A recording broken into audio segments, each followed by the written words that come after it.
I-70 is closed with no opening date in sight. Is it time to start looking for a permanent plan B to get through the mountains? A vaccine-hesitant part of Colorado sees a sudden surge in people getting the shot.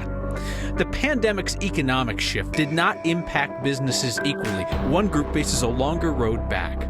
Denver City Council makes it harder for the mayor to get that signature sports arena he wants built. And they're searching for volunteers to search for a shy animal in the mountains. Listen carefully. Found one. And you have found next at night. A straight shot through the mountains through Glenwood Canyon on I-70, it's only 20 years old. So what if nature won't let us keep it? What if we need to look for an alternative route? The interstate is closed indefinitely in the canyon after mudslides came down off a wildfire burn area again, and we know it could be weeks before it reopens. So think back, decades ago, Coloradans were debating where to route the new highway through the high country. Nowadays, as drivers are forced into hours-long detours around Glenwood Canyon, there is new interest in whether a long-ago abandoned option might be again put into service. Here's Steve Steger. It's a major, major problem. It's too early to tell what economic havoc the closure of I-70 will cause in this region of Colorado, but there are hints. Well, I know that a lot of stations were out of gas this weekend. Tony Hershey is a Glenwood Springs City Councilman. There can't just be one way between, Eagle County and Garfield County, between the Front Range and the Western Slope. He says long-term, CDOT has to explore ways to make the highway mudslide and rockfall proof. Short-term, we really have to talk about Cottonwood Pass. Good to see you, folks. Cottonwood Pass, a stretch of road from Gypsum to just southeast of Glenwood Springs. A dual county road maintained by both Eagle and Garfield counties that's getting walloped right now with detour traffic. Where it is now, it's not safe for the traffic volumes that are currently on it or that really would like to be on it. Jeff Schroll is the Eagle County manager. I've got 4 guys on duty all the time just to help the traffic flows on the tight, narrow sections. Won't be long, sir.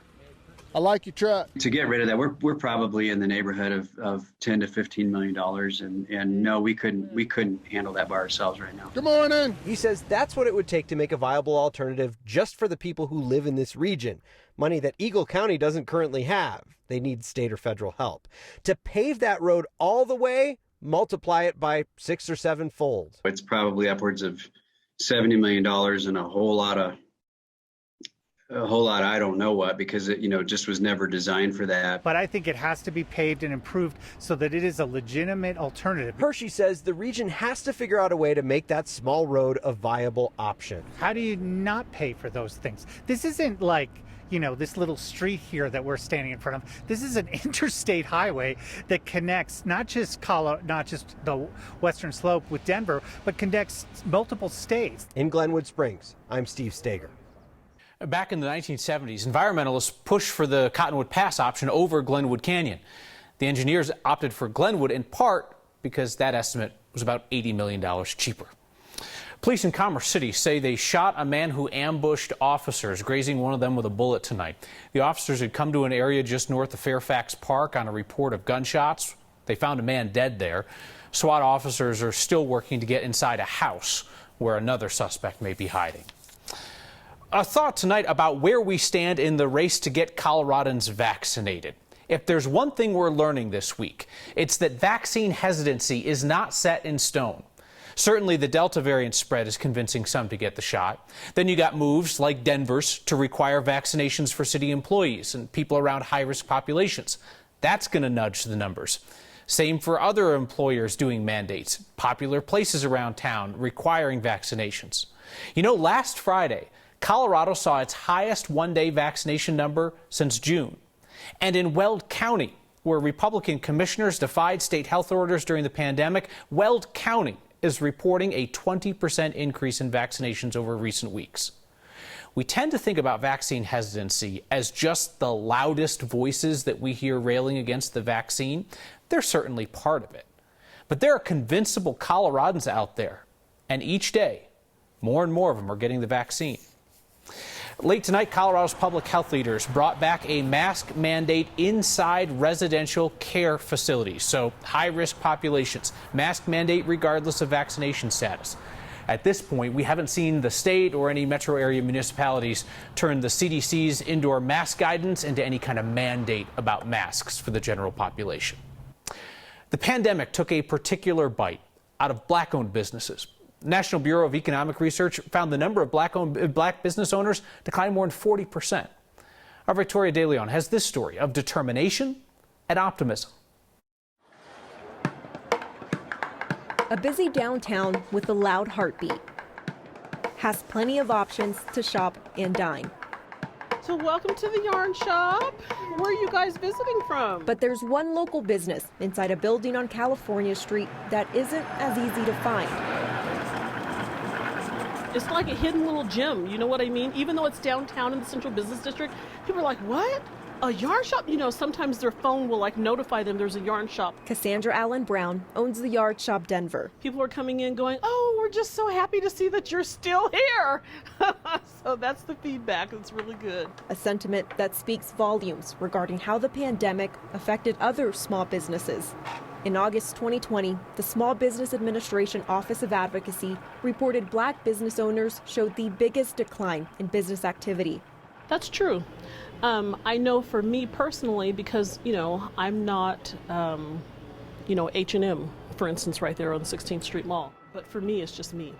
So if you're a black-owned business and it's just you and your business for your family, yeah, that can happen. But fast forward a year later, Cassandra is optimistic as support pours in. Customers are coming back. We're getting a lot busier. We're going to be expanding our hours again like we were before the pandemic. Earlier this year, a report from Yelp showed reviews for black-owned businesses grew by more than 600%. Phyllis, here's your bag. And with downtown getting busier by the day, Cassandra says bouncing back is within reach. It'll take a little time. We are definitely headed there. And to keep that support coming in, Cassandra helped organize the 3rd annual Denver Boutique Week. It runs until this Sunday and encourages people to shop from about a dozen more black-owned businesses in Denver. Victoria, you've got community support, and then you have the support that American taxpayers are offering through the federal government. Yeah, absolutely. And early reports showed that minority business owners were receiving PPP loans at disproportionate rates. So back in February, the SBA prioritized applications for minority-owned businesses, those who are sole proprietors, and those with fewer employees than 20. A similar state effort met with a lot of resistance. All right, Victoria, thank you very much. Aurora Mayor Mike Kaufman says he does not have the votes to pass his citywide camping ban. If you've watched Next over the last couple of months, we've talked about how this issue in Aurora could be more of an election year campaign thing than anything that the mayor really expected to pass. Mayor Kaufman introduced the idea back in May. Before that, in January, he spent a week living on the streets in Denver and Aurora. He was trailed by a local TV station to share his message that homelessness is a lifestyle choice. Kaufman acknowledged today he doesn't have the votes when this comes before City Council next week. He insisted the camping ban's compassionate and does not criminalize homelessness. His critics have said that it's unnecessarily cruel, and if you look at Denver's experience with a camping ban, the approach does not work. The group redrawing Colorado's congressional districts is giving itself some more time to do the work until October 1st. Its first draft would likely give Republicans increased power in a state where GOP power is at its lowest point since World War II. The commission still needs final census info, which was delayed by the pandemic. That's expected in mid-August. They'll turn in a final draft to the state Supreme Court, which will release an opinion by mid-November. Denver Mayor Michael Hancock wants voters to approve and pay for a brand new mid-size sports arena before he leaves office. Today, City Council blocked the mayor's attempt to roll it in with a plan to build libraries. The new arena would likely be built at the National Western Complex. It would need to be approved by Denver voters in November. We've learned that it would not replace the Denver Coliseum. The new place would be built north of I-70.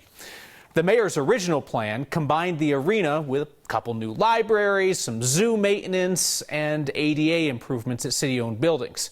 Today, a council group split the arena proposal out separately, separate vote for taxpayers.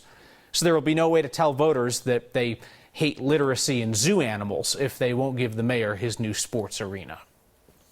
You know, there probably aren't many states that had Olympic caliber climbers before Olympic climbing was a thing. Well, except Colorado, of course. Matt Renew joins us from Boulder tonight, which is home base for training for what, like half the Team USA climbing team? Exactly right, Kyle. There's only 4 there, so 2 of them come from Boulder, and one of them is Brooke Rabatu, a climber that seems destined to be a great climber. She's been climbing since she was a kid, often at this climbing gym. Her parents were world-class climbers, and Brooke is taking it to the next level by competing at the Olympics.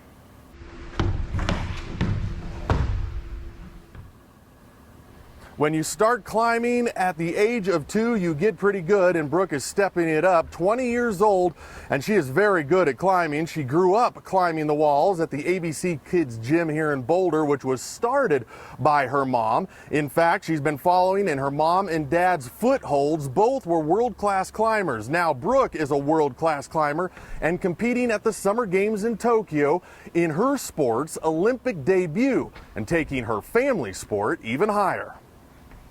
Both my parents were world champion rock climbers, so I was just born into it, and my brother climbs as well, and it's always been a family affair and gone on climbing vacations instead of beach vacations, and it's just been a part of the family. Family climbing to new heights. Of the 3 disciplines in sport climbing, bouldering, lead, and speed, Brooke likes bouldering, but she's strong in all those disciplines.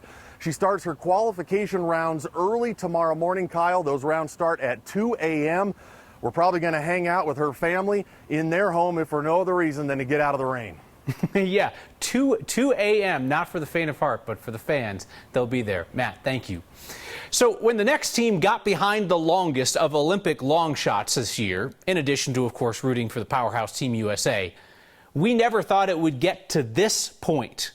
We are 1 race away from the Liberian Olympic team winning its first ever Olympic medal. All hail Liberia, hail, which just so happens to be the title of their national anthem.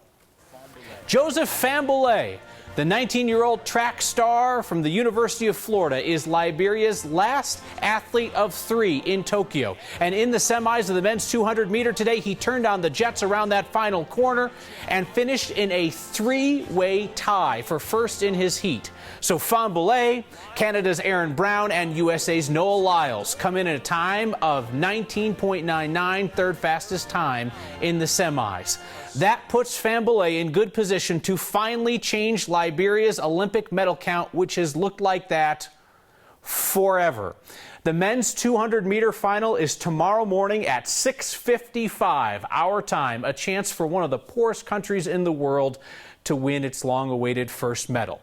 I will be up for the race at 6:50 a.m. tomorrow. I have small children, so it's not that much of an accomplishment. If you are going to be up early tomorrow cheering for both Team USA and for Team Liberia, let me know. You can send your photos to next@9news.com. I see each and every email that comes there. Or you can always tweet me using the hashtag #HeyNext.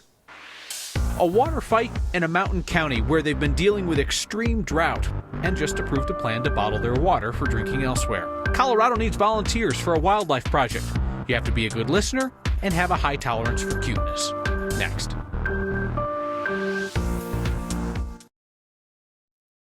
The company that used to be called Nestle Waters is going to keep pulling water from Colorado to then bottle and sell elsewhere.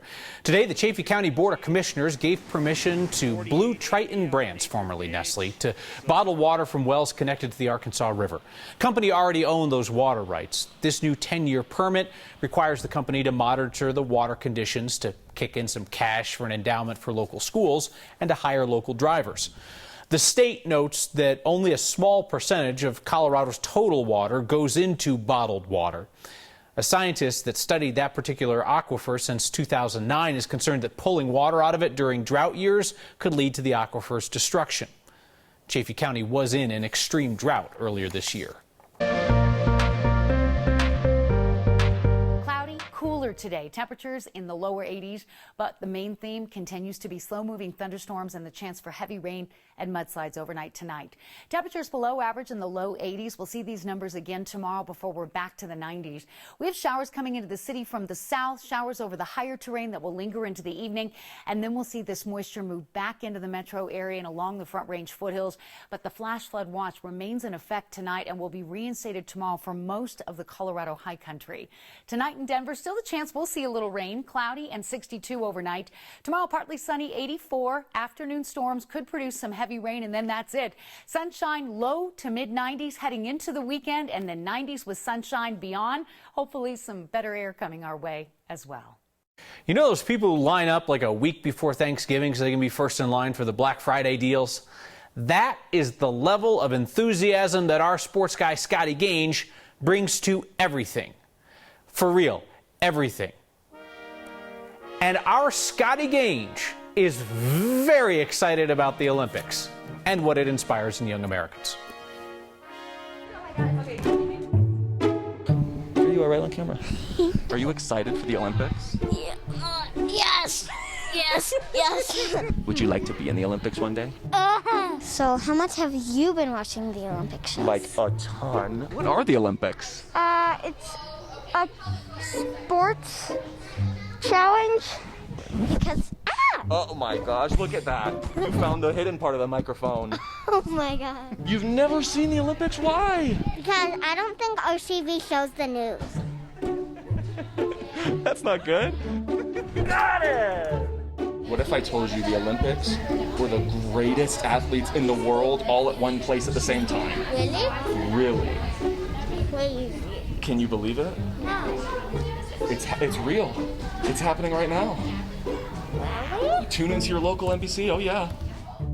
Grace, you know my dream is to get the autographs of Olympic athletes. Could you sign this so I could have their autograph? Sure thing. You know, it's really unprofessional to ask a professional athlete for their autograph as a reporter, but I'm doing it anyway. I have an Olympian's autograph, Aviva. That is so cool. Thank you. You're welcome. For 9 News, I'm Grayson Squatty. Bye-bye. A champion known for gold after gold enters a Bronze Age. And our woman watching every moment in Tokyo says this could be her crowning achievement. Colorado is a place of mountains, and pikas are the mountain animal. On Colorado's peaks, something tiny reigns. Keeping them safe and happy now requires volunteers. So speak up if you can help. That's next. Simone Biles took control of her health and her safety in a very public way during these games. You know, there are former gymnasts that have come out to say that they wish that they felt as empowered to protect themselves during competition as she did. And Biles closed her Olympics with a bronze and an ear-to-ear grin. Ariel Arsuto from our sports team has some thoughts on Simone Biles' triumph. Why are we so hesitant to celebrate small victories? A bronze medal in the grand scheme of the Olympics usually doesn't pick up much steam in the mainstream coverage, even though for some athletes, that's the epitome of their athletic career. The medal weighs heavy around their necks, a reminder of all of the work that went into their monumental moment. For a gymnast like Simone Biles, a bronze medal is just one in a pile of 7. But this one was different. To her, it meant more than all of her gold medals combined. That's because we as a society put too much on her these past 5 years. We asked her to be the face of Team USA, to be the voice of all black athletes, to speak out against sexual abuse, and to get back up once she quit on her team. The bronze medal doesn't mean she lost an event or she wasn't good enough to be out there. It means she finally was healthy enough to be triumphant. Simone Biles doesn't need the world's approval. She already had been dubbed the GOAT before she turned 20. She only needed her own validation by getting back out on the beam and becoming the most decorated Olympic gymnast of all time. If you've hiked above tree level in Colorado, you've probably heard the telltale squeak of a pika. Now the Denver Zoo and Rocky Mountain Wild are training volunteers to go out and look for those furry little buggers, trying to understand how many live in Colorado and what might be done to protect them. Colorado is a place of mountains, and pikas are the mountain animal. They only live up high. My name is Alex Wells. I'm the community science coordinator at Denver Zoo. We are up on top of Loveland Pass, probably just over 12,000 feet in elevation, right off of I-70, and we are here surrounded by the American pika. They're related to rabbits. They're about the size of a russet potato, but covered in really soft, fluffy fur, gray or brown. But the thing about pikas is that they're really sensitive to temperature, like they can't stand the heat at all.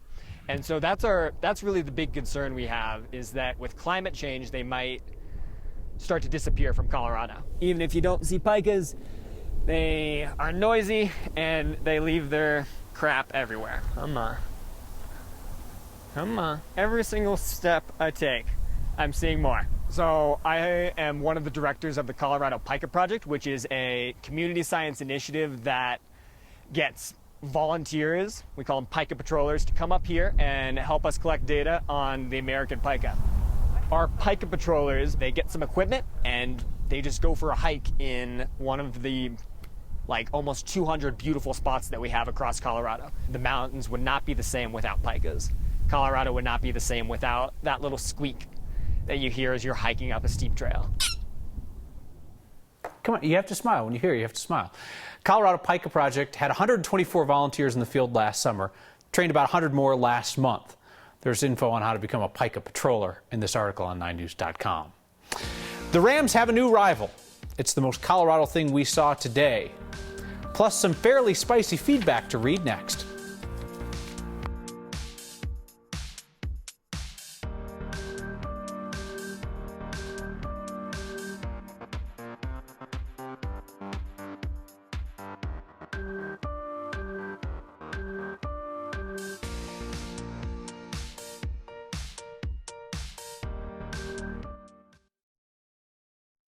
The most Colorado thing we saw today is an intense staring match without a clear winner.